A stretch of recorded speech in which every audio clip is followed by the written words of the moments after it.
എല്ലാവർക്കും സ്വാഗതം. ഇന്ന് നമ്മുടെ വീഡിയോ കണ്ണൂർ സെൻറ് ആഞ്ചലോസ് കോട്ടയെക്കുറിച്ചാണ്. അപ്പോൾ നമുക്ക് വീഡിയോയിലേക്ക് പോകാം.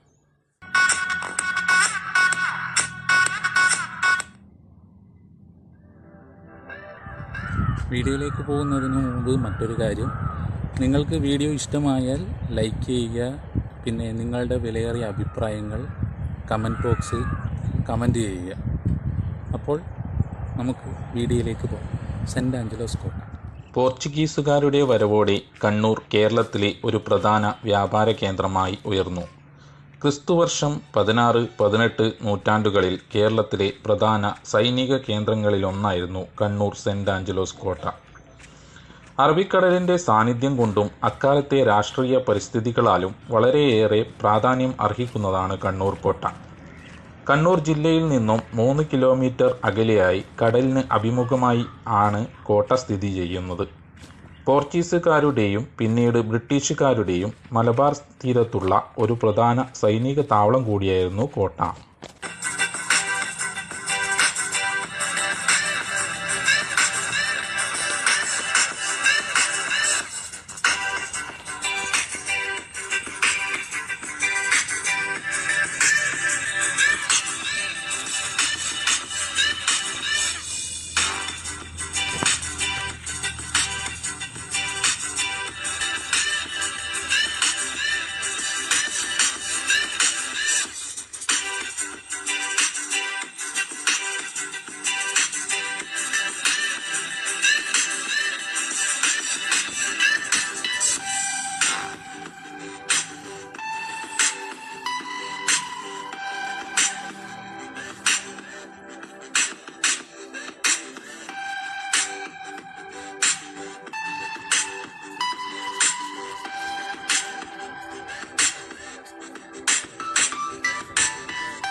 പോർച്ചുഗീസുകാരുടെ വരവിന് ശേഷം അവരുമായി വ്യാപാര ബന്ധം പുലർത്തുവാൻ തൽപരനായിരുന്ന കോലത്തിരി രാജാവ് അവരെ കണ്ണൂരിലേക്ക് ക്ഷണിക്കുകയും അവിടെ ഒരു പണ്ടകശാല നിർമ്മിക്കാൻ അനുമതി നൽകുകയും ചെയ്തു.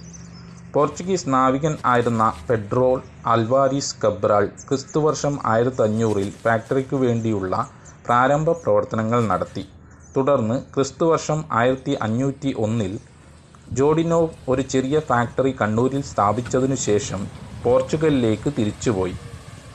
പോർച്ചുഗീസ് നാവികൻ ആയിരുന്ന വാസ്കോഡഗാമയുടെ രണ്ടാം വരവോടെ കോലത്തിരി രാജാവുമായി ഉണ്ടായിരുന്ന വ്യാപാര ബന്ധം കൂടുതൽ ദൃഢമായി. കോലത്തിരിയുടെ അനുമതിയോടുകൂടി ഗാമ പണ്ടകശാലയ്ക്ക് ചുറ്റും ഒരു സംരക്ഷണ ഭിത്തി നിർമ്മിക്കുകയും അവിടെ 200 പോർച്ചുഗീസ് ഭടന്മാരെ നിയമിക്കുകയും ചെയ്ത ശേഷം പോർച്ചുഗീസിലേക്ക് തിരിച്ചുപോയി.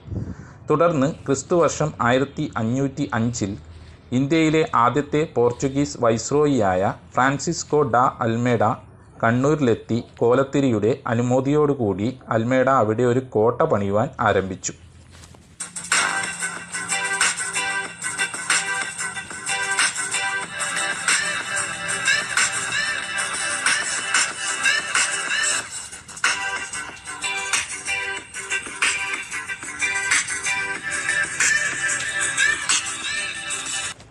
പുരാതനമായ ഒരു ജയിലാണിത്.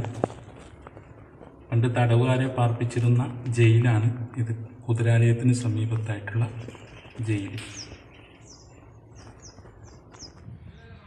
കോട്ടയുടെ പണി ക്രിസ്തുവർഷം 1507 പൂർത്തിയായി. അതിന് സെൻറ് ആഞ്ചലോസ് എന്ന് നാമകരണവും ചെയ്തു. സെൻറ് ആഞ്ചലോസ് കോട്ടയുടെ നിർമ്മാണത്തോടുകൂടി ഇന്ത്യയുടെ പടിഞ്ഞാറൻ തീരത്തെ ഒരു പ്രധാന സൈനിക കേന്ദ്രമായി കണ്ണൂർ മാറി. പോർച്ചുഗീസുകാർക്ക് ശേഷം ഡച്ചുകാരും ഫ്രഞ്ചുകാരും ഇന്ത്യയിൽ ആധിപത്യം ഉറപ്പിക്കാൻ ശ്രമിച്ചു. 1663 പോർച്ചുഗീസുകാരിൽ നിന്നും ഡച്ചുകാർ സെൻറ് ആഞ്ചലോസ് കോട്ട പിടിച്ചടക്കുകയും കോട്ടക്കുള്ളിൽ ചില നവീകരണ പ്രവർത്തനങ്ങൾ നടത്തുകയും ചെയ്തു.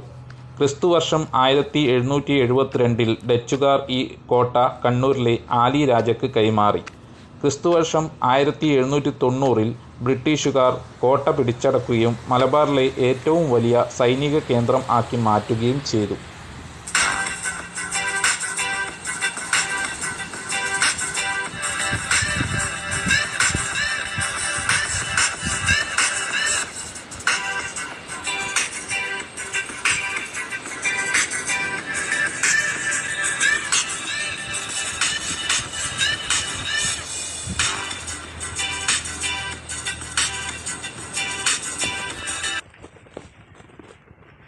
കോവിഡ് ആയത് കാരണം സന്ദർശകരൊക്കെ കുറവാണ്. കോട്ടയിൽ എല്ലാ ഭാഗത്തേക്കൊന്നും പ്രവേശനമില്ല, എല്ലാം അടച്ചിട്ടിരിക്കുകയാണ്. അപ്പോൾ ഞാൻ ജസ്റ്റ് കാണാൻ പറ്റുന്ന സ്ഥലങ്ങളൊക്കെ കവർ ചെയ്തിട്ടുണ്ടെന്നാണ് എൻ്റെ വിശ്വാസം. വീണ്ടും മറ്റൊരു വീഡിയോയിൽ കാണുന്നത് വരെ നന്ദി, നമസ്കാരം.